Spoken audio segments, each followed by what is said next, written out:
Jake Morgan was tired of Earth, tired of bills, tired of noise, tired of people who talked too much and did too little. He had worked jobs from farms to factories, but nothing lasted. One night, while sitting alone in his small apartment, a message blinked on his old COM device. Work available, Planet Velora, field operator needed, high pay. No experience required. Jake stared at it for a moment. He laughed, thinking it was spam, but something about it felt different. The message had no sender ID, no company name, just coordinates and a contract link. He clicked it. The contract was short, only one page. Plow fields on Velora. Maintain soil flow. Assist local workers. 6-month term. The pay was insane. 10 years of Earth salary for just half a year. Jake didn't read the small text. He hit accept. 3 days later, a drone picked him up. No one said goodbye. No one asked where he was going. Earth didn't care. And neither did Jake. He woke up in orbit, looking down at a blue-purple planet. Velora was beautiful. Smooth land shapes, glowing rivers. Sky like soft twilight. The ship landed in a silent zone. No cities. No towers, just open land. A woman was waiting.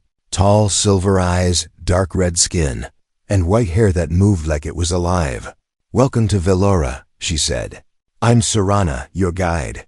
Jake stared. She looked almost human, but something in her eyes felt ancient.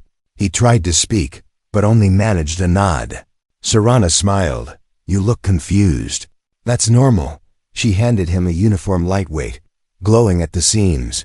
"Come, we'll show you the fields." The fields were not made of dirt. They pulsed with energy. Soft blue and gold light flowed across the ground like waves. Jake stepped on it, and the ground shifted under his feet. It felt like walking on a calm sea. Serana watched him carefully. "You were chosen for a reason, Jake," she said. "Only some humans can walk the fields without sinking." He didn't understand plowing fields. With glowing soil? Where were the machines? The animals? The seeds? Instead, he saw women, tall like Serana, working with strange tools. Some used hand movements to shape the light in the ground. Others whispered to the soil, and it moved. Jake blinked. "What kind of farming is this?" he asked. Serana looked at him, smile fading. "This is not farming. Not like you know it." At night, Jake rested in a small dome near the fields. It was warm, clean, but when he slept, he dreamed strange dreams. He saw roots growing through stars, voices calling from deep space. He woke up sweating, heart racing. He stepped outside for air. The sky above Velora was filled with slow-moving lights. Not stars. He saw one shoot across the sky and stop. It hovered, watching. He stepped back inside. The next morning, one of the alien women approached him. Her name was Talira. She spoke slowly, with a strange rhythm. "You are not here to plow dirt, Jake," she said. "You are here to wake the planet." He frowned. "What do you mean?"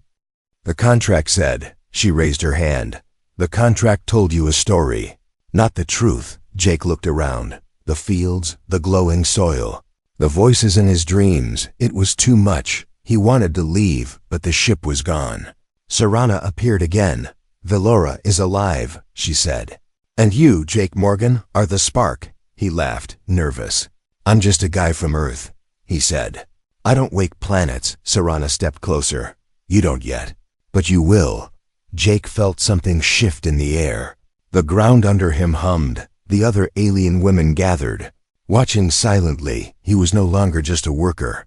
He was something else now, part of something bigger. His hands glowed faintly. "The same color as the soil," Serana whispered. "It has begun." Jake didn't remember falling asleep, but he woke up standing. His feet were buried ankle-deep in glowing soil. His hands were warm, lit from inside like fire behind glass. And around him stood 4 alien women in a perfect circle, watching, silent, still. The wind didn't blow, but their hair moved like it did. One stepped forward, her eyes glowing violet. "You touch the core thread," she said. "Now it sees you." Jake pulled his feet free, heart racing. "Who are you people?" he asked. "What is this place?" No one answered right away. Instead, they stepped closer. Like a dance, each one different, each one unreal. The first woman was tall and gold-skinned. Her name was Lyra, and when she spoke, her voice echoed like two people at once. She wore armor made of crystals, and her arms glowed with pulsing lines. "I was once a commander," she said. "I broke empires." The second was smaller, with silver eyes and tattoos that moved across her skin. Her name was Nyx. She didn't speak much, just stared like she could read his thoughts. The third had wings, soft and transparent like insect wings. She hovered above the ground without effort. Her name was Vexa, and she smiled too wide. "Too often," she whispered. "I like this one. He's not afraid yet." The last stood in shadows even though the light touched her. Her name was Mira. She had no mouth, but Jake heard her clearly in his mind. "Run, if you want," she said. "But it won't help." Jake stepped back. "This is not what I signed up for," he said, voice shaking. Lyra crossed her arms. "You signed a contract, human, but not with us." "Then who?" Jake snapped. "Who owns this place?" The soil pulsed beneath his feet. The wind came out of nowhere, warm and loud, above him. The sky shimmered, and for a moment, it looked like a giant eye opened among the clouds. "Valora," Mira said in his head. "The planet owns itself." That night, Jake sat alone near the energy fields. The women were gone, vanished like ghosts. He had more questions than answers, but no one came to explain. The field glowed like it was alive, and the ground still hummed under him. He felt watched, not by one person, but by the land itself. He looked at his hands, still faintly glowing. "What did I do?" he whispered to himself.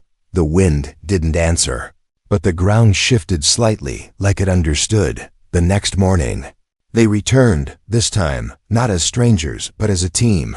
Lyra gave him a strange tool, shaped like a fork of light. "You'll need this to cut memory roots," she said. "Memory roots?" Jake asked, confused. "The planet grows thoughts," Vexa said, grinning. "And some don't want to stay buried." NYX drew a symbol on his arm. It burned for a second, then vanished. "A mark," she said, "to stop the field from eating your mind." They trained him fast too fast. Jake learned how to walk across flowing soil without falling, how to read the light patterns under the surface, how to hear the signals hidden in the wind. But the most important lesson was never spoken out loud. He saw it in the way they moved, the way they looked at the sky. They were afraid, not of him, but of something coming. That night, Mira appeared in his dream. She showed him a war flashes of alien ships, screams, fire across galaxies. Valora was once a weapon, then a hiding place. Now it was a living thing, sleeping, but waking slowly. And Jake? He wasn't the first human they had brought, but he was the first one the planet didn't reject. He woke up gasping. The mark on his arm glowed again. The dome around him flickered power loss, brief but sharp outside. The fields were glowing red instead of blue. Vexa flew past the dome, shouting, "They're here!" Jake rushed outside, from the dark edge of the horizon. Shapes moved tall, fast, wrong. Lyra stood in front of him, pulling a blade of light from her palm. "Stay behind me," she said. "Your real job starts now." The air was burning, not with fire but with sound. A deep, low hum shook the ground beneath Jake's feet. The energy fields were no longer calm. They twisted and screamed with red light. Like nerves on fire, Jake stood with Lyra and the others, staring at the horizon. Dark shapes were moving through the field, fast and quiet. Not ships, not animals, something worse. "They're not from this planet," Mira said in his mind. "They come from dead space." Jake held the tool they gave him, useless in his shaking hands. "I'm not a fighter," he said. "I'm just a worker." Lyra didn't look at him. "No one here is what they used to be," she said. "Not even the planet." Suddenly, the field cracked open like ice. A column of golden light shot into the sky, and then a roar, not from a creature, not from a machine. It came from the land itself. Valora was waking up. "Run!" Vexa shouted, grabbing Jake by the arm. They pulled him into a tunnel below the field. It was smooth, glowing, alive like they were walking inside a living vein. "What's happening?" Jake asked, breath tight. You touched the wrong nerve, Nick said. And now the giant stirs. At the tunnel's end stood a massive door. No walls, no hinges, just a smooth curve of stone and light. Serana was already there, waiting. Her calm face was gone, replaced by fear. Jake, she said, you need to see something. The door opened without a sound. Inside was a giant chamber, no furniture, no tech, just air that buzzed with memory. In the center, a glowing sphere floated above the ground. Inside it, stars moved, time slowed, and something huge was curled in silence. Jake stepped closer, drawn by the pull of it. That, Serana said, is the core of Velora? It looks like a person, Jake whispered. It once was, Mira replied inside his head. Long ago, the figure inside the sphere looked human almost. But it was too big, too still, and too old. It had no face. Just light where the eyes should be. Its chest rose once every minute. Like a sleeping titan, Jake couldn't look away. This thing is alive? He asked. Yes, Serana said. And you are now part of it. Suddenly, the light inside the sphere pulsed. Jake felt a sharp pain in his head. Memories not his own slammed into his mind. He saw Velora as it once was, a city planet of light. Home to millions. He saw warships burning. Black holes ripping the sky. He saw a choice to sleep or to be destroyed. Velora chose sleep. And to protect that sleep, it built guardians. But over time, the guardians died, faded, or betrayed it. Now, only these women remained. And they were losing power. You weren't brought here to farm, Lyra said. You were brought here to connect. Connect to what? Jake asked, still dizzy from the visions. To this, she pointed at the sleeping giant. To the last living mind of Velora. Jake stepped back. No, I'm not ready for this, he said. I don't even know who I am anymore. You're the only one Velora hasn't rejected, Mira whispered. That means something. The chamber shook again, this time louder, deeper. An alarmed sound like a heartbeat with teeth echoed through the tunnels. Vexa floated up, eyes glowing sharp. They've breached the outer shell, she said. Time's up. Serana placed her hand on Jake's chest. Her palm glowed, and his veins lit up blue. You can still walk away, she said softly. But if you stay, you stop being only human. Jake looked at the sleeping giant one last time. He felt its breath, slow and deep, like the pulse of a forgotten god. He made his choice. I'll stay, he said. Show me how to wake it. The sphere cracked open. Light poured out like water, and the sleeping giant opened its eyes. The giant had opened its eyes, but it didn't speak. It didn't move, it only watched Jake like it was waiting. The light around the core dimmed slowly, like a deep breath held too long. The alien women stood in silence, unsure. Serana touched the air with her fingers, reading the pulse of the room. It's awake, she said. But it's not ready to trust. Jake stepped back. Dizzy, his heart felt heavy, like he was carrying someone else's fear. He looked at the alien women, his strange allies, and for the first time, wondered, what if they were hiding something too? The room shifted, not physically, but the energy changed. A cold chill passed through the walls. Then silence, too sharp, too sudden. Mira's voice echoed in his mind. Someone's listening. Jake looked around. No one spoke, but all eyes turned to Nyx. She stood frozen, head tilted slightly, as if hearing something from far away. Then she smiled, not her usual quiet smile, but something darker, colder. You shouldn't have woken it, she said, voice calm. You broke the seal too early. Vexa drew her weapon. Fast, wings rising, Lyra stepped in front of Jake, blade glowing. Nyx, what are you doing? She asked, voice tight. Nyx tilted her head again. Following the real plan, she said. The planet must not wake fully, not yet. Not while it still remembers. She raised her hands, and the entire chamber cracked like glass. The energy pulse turned red. Mira screamed, not in pain, but in warning. She's not alone. From the cracks in the walls they came, shadows with no feet, no eyes. Just long arms and open mouths, black shapes twisted like smoke. but moved like wolves. They swarmed in.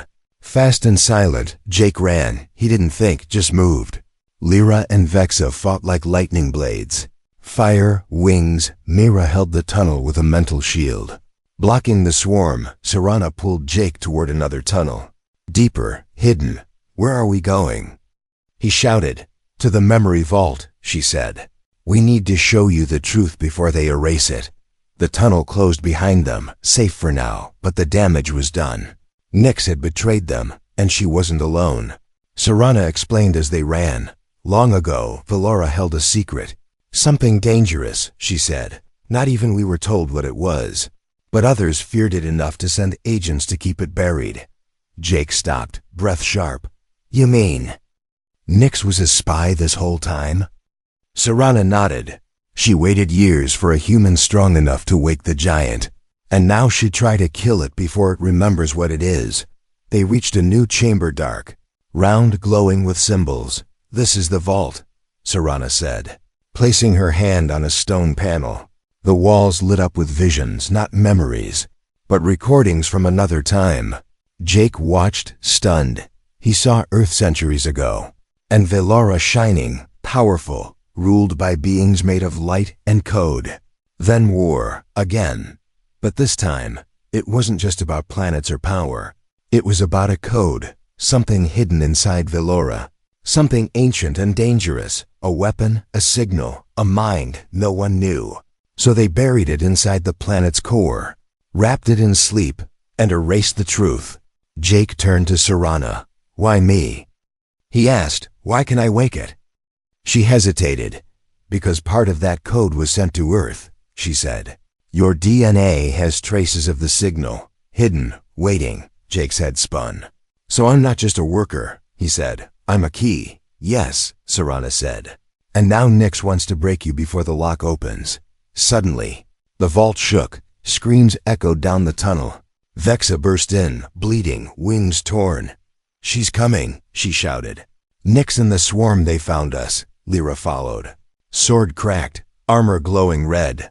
They know about the vault, she said. They want to erase the last memory before Velora fully wakes. Jake looked at the glowing wall one last time. He saw the giant's face again, still asleep, still waiting. And for the first time, Jake didn't feel fear. He felt rage, not for himself, but for what was stolen from Velora, from the galaxy, from the truth. He turned to the others. Then we don't run, he said, voice steady. We fight. Jake was falling, but not through air, through memory. His body stayed behind in the vault, but his mind had been pulled inside the core, inside Velora. He didn't know how, or when, or why, only that he was no longer himself. He stood in a field made of starlight. The sky above him shifted colors like breathing glass. Below his feet, the soil wasn't soil, it was thought. Moving, pulsing, waiting. A voice echoed from everywhere at once. It sounded like a child, then a storm, then nothing at all. State your name, it said. Jake answered, unsure. Jake Morgan. The voice paused, then spoke again, colder this time. What are you willing to forget? He didn't know what that meant. Forget what? Why? Suddenly the stars blinked out, and Jake was standing in a dark alley. Earthside, cold wind, neon lights, the smell of smoke and broken things. It was a real memory from years ago. He saw himself young, angry, desperate, arguing with his brother, shouting, pushing, walking away, never looking back. Do you still need this? The voice asked. Jake's chest ached. He wanted to say yes, but he whispered. No, the memory vanished. Now he stood in a bright field again. But he was alone. No stars, no voices, only silence and pressure, like something was watching. Then, a shadow appeared himself, but older, stronger. Eyes glowing like Velora's core. It stepped forward. This is who you must become, it said. Can you carry the weight? Jake reached out, but the shadow shattered, and everything went white. He awoke in a room with no floor, no walls, no sky. Only floating fragments of thought memories from other people. Other lives. He saw ships explode, children born, planets die. The pain wasn't his, but it burned like it was. Serana's voice whispered from somewhere far away. "You're inside the test now, Jake. Valora is scanning you. Not just your mind, but your guilt, your courage, your limits." Then he saw her. Nyx, inside the dream space. But she looked different, broken, torn. "You shouldn't be here," she hissed. "You don't know what Valora is hiding." Jake stood tall. "Then show me," he said. She laughed, and the dream around them cracked. Flashes, earth in flames, Valora crashing into the moon. Aliens screaming in a dead language. And at the center of it all, the giant. But it wasn't asleep in this vision. It was awake, and it was angry. It had been betrayed, used as a weapon, then abandoned, and now it wanted control back. Jake fell again, this time through its eyes. He felt what it felt, loneliness that spanned centuries. Fear, rage, confusion, and something else. Hope, a small flicker buried deep. The vision shifted. Now Jake stood before a glowing door. Behind it, the core's final memory. Serana's voice echoed again. "This is the center. Open it, and you prove yourself worthy." Jake touched the door. Pain shot through his spine. His own memories began falling apart, his childhood, his regrets, even his name. He bit down, held on. Pushed forward, the door opened. Inside was a child made of stars. It looked up at Jake with glowing eyes. "Do you know who you are?" it asked. Jake nodded. "I'm the one who stayed," he said. "Everyone else left or lied or gave up, but I stayed." The child smiled. And the test ended. Jake woke up gasping in the vault. The alien women surrounded him, watching. The air was quiet. The storm was gone. Serana stepped forward. "You passed," she said, voice calm. "You touched the mind of Valora and didn't break." Jake stood slowly. His eyes now glowed faintly like the others. But something in him was different, not alien, not God. Just ready, far above in the sky. The clouds began to swirl. Valora's heartbeat returned. Slow but strong, and in the distance, Nyx watched from the shadows, smiling. "This isn't over," she whispered. "Now the real war begins." The sky above Valora was no longer calm. It spun slowly, glowing symbols forming across the clouds like runes in the sky. The planet was fully waking now, and something else was waking with it. Jake stood near the pulse tower, an ancient structure half buried in the ground. Its purpose had long been forgotten, even by the alien women. But now it glowed again, alive, loud. "Valora is drawing power," Serana said. "From the deep veins below." Lyra stared at the sky. Hand on her blade. "She's calling something," she said. "Or someone." Mira knelt by the soil, eyes closed. Her voice filled Jake's mind like a soft hum. "The planet is preparing for war," she said. "But it needs a full merge to unlock the defenses." Jake's heart sank. "What does that mean?" he asked. Serana turned slowly, her eyes full of weight. "It means one of us must give everything." Vexa landed beside them. Wings dimmer than usual, her face was calm, but her hands were trembling. "I'll do it," she said, voice steady. Everyone turned toward her. Jake took a step forward. "No," he said. "There has to be another way." Vexa smiled. Small and soft. "There's always another way." "Jake," she said. "But not a better one." Jake remembered the first day he met her. The way she joked, the way she flew without effort. She had called him brave before he believed it himself. And now she stood, ready to die. Like it was nothing. "You're not a tool," he said. "You're not just part of a machine." Vexa touched his chest gently. "I was never made to last," she whispered. "I was made to light the fire, then burn out." Serana placed a glowing stone into Vexa's hand. It pulsed like a heart, slow and heavy. "This will bind your core to Valora's defenses," she said. "But once the bond is complete, you will not return." Vexa nodded without fear. Mira stepped forward, pressed her forehead to Vexa's, and said nothing. Lyra turned away, gripping her weapon until her fingers bled. Jake felt helpless. Just a human. Just a man who signed the wrong contract. But Vexa looked at him one last time. "Make it count," she said. "Don't just wake this planet. Protect it." Then she flew high into the sky. Higher than he had seen her go before, her body began to glow, brighter, hotter, until it was a star above them. Then she dove straight into the pulse tower. The world shook. Light burst through the fields. The tower exploded, not outward, but inward, collapsing into itself, becoming a new core, a beacon. And Velora responded. The soil hummed with power. The rivers of light flowed faster. The air filled with music that had no sound. Jake dropped to his knees. Tears burned his eyes, but he didn't cry, because the ground beneath him was warm, alive, and he could still feel her. Faint, but there. Serana placed a hand on his shoulder. She's part of Velora now, she said. Her energy lives in every root. Jake nodded. But it didn't feel like victory. It felt like the cost of one. That night, the stars returned, and in the sky, a single streak of light moved slowly across the horizon. It wasn't a ship. It was a warning. Lyra stepped beside Jake, her voice sharper than ever. Nyx is not finished, she said.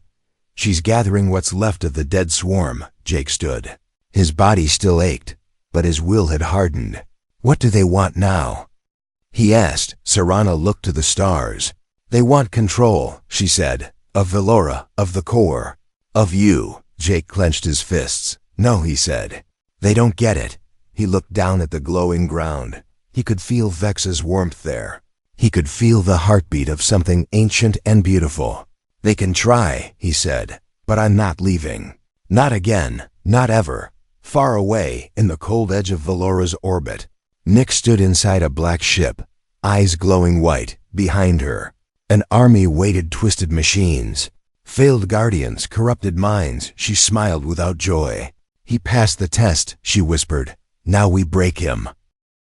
The sky above Velora was no longer watching. It was burning. From orbit, Nyx's army descended like a storm. Black ships shaped like broken bones.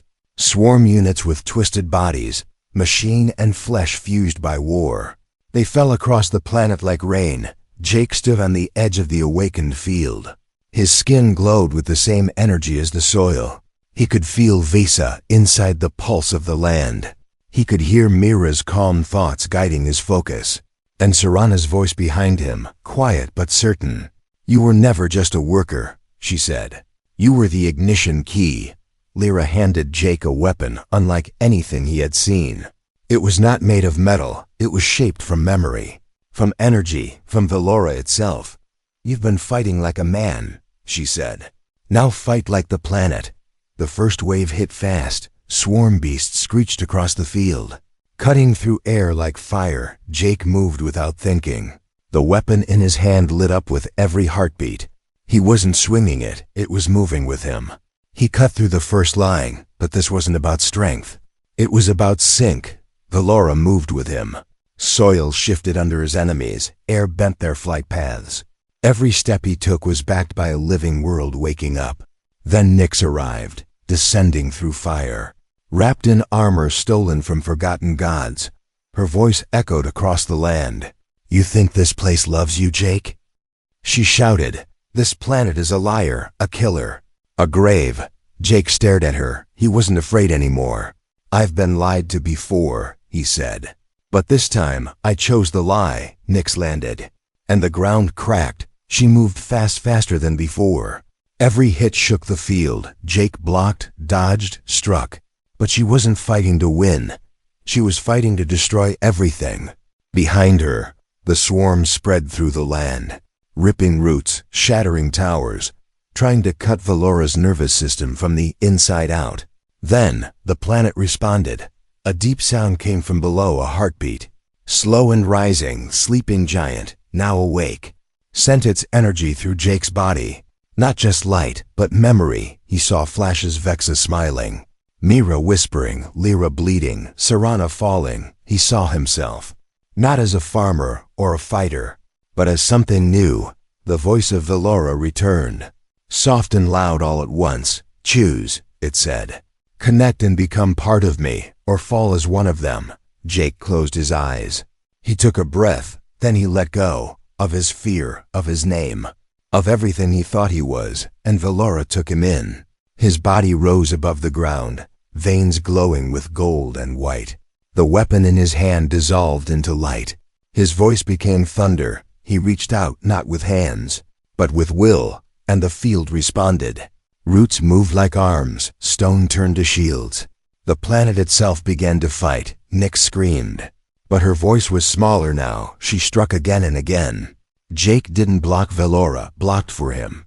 Every part of the land rose up, not just to survive, but to protect him. The last true signal. The final guardian. Jake looked at her one last time. "I didn't come here to save this place," he said. "I came here to work." He stepped forward. And this was the real job. With one final strike, the light surged through him and shattered Nyx's armor. Her scream turned into silence, her body fell, and the swarm cracked like glass, breaking apart, melting into dust. The sky cleared, the field grew quiet, and for the first time in centuries, Velora breathed. Jake collapsed to his knees. The ground caught him gently. The light in his skin faded, but the glow never fully left. Lyra came to him, silent. Serana helped him stand. Mira's presence still echoed in his mind. And in the soil beneath them, the warmth of Vexa remained. They didn't speak. They didn't need to. The planet had chosen, and so had he later. Far beyond the edge of Velora's orbit, a human ship picked up a new signal, a voice they hadn't heard in centuries. Jake's voice, but it wasn't a call for help. It was a warning and a promise. "Velora lives," he said, "and it is not alone anymore."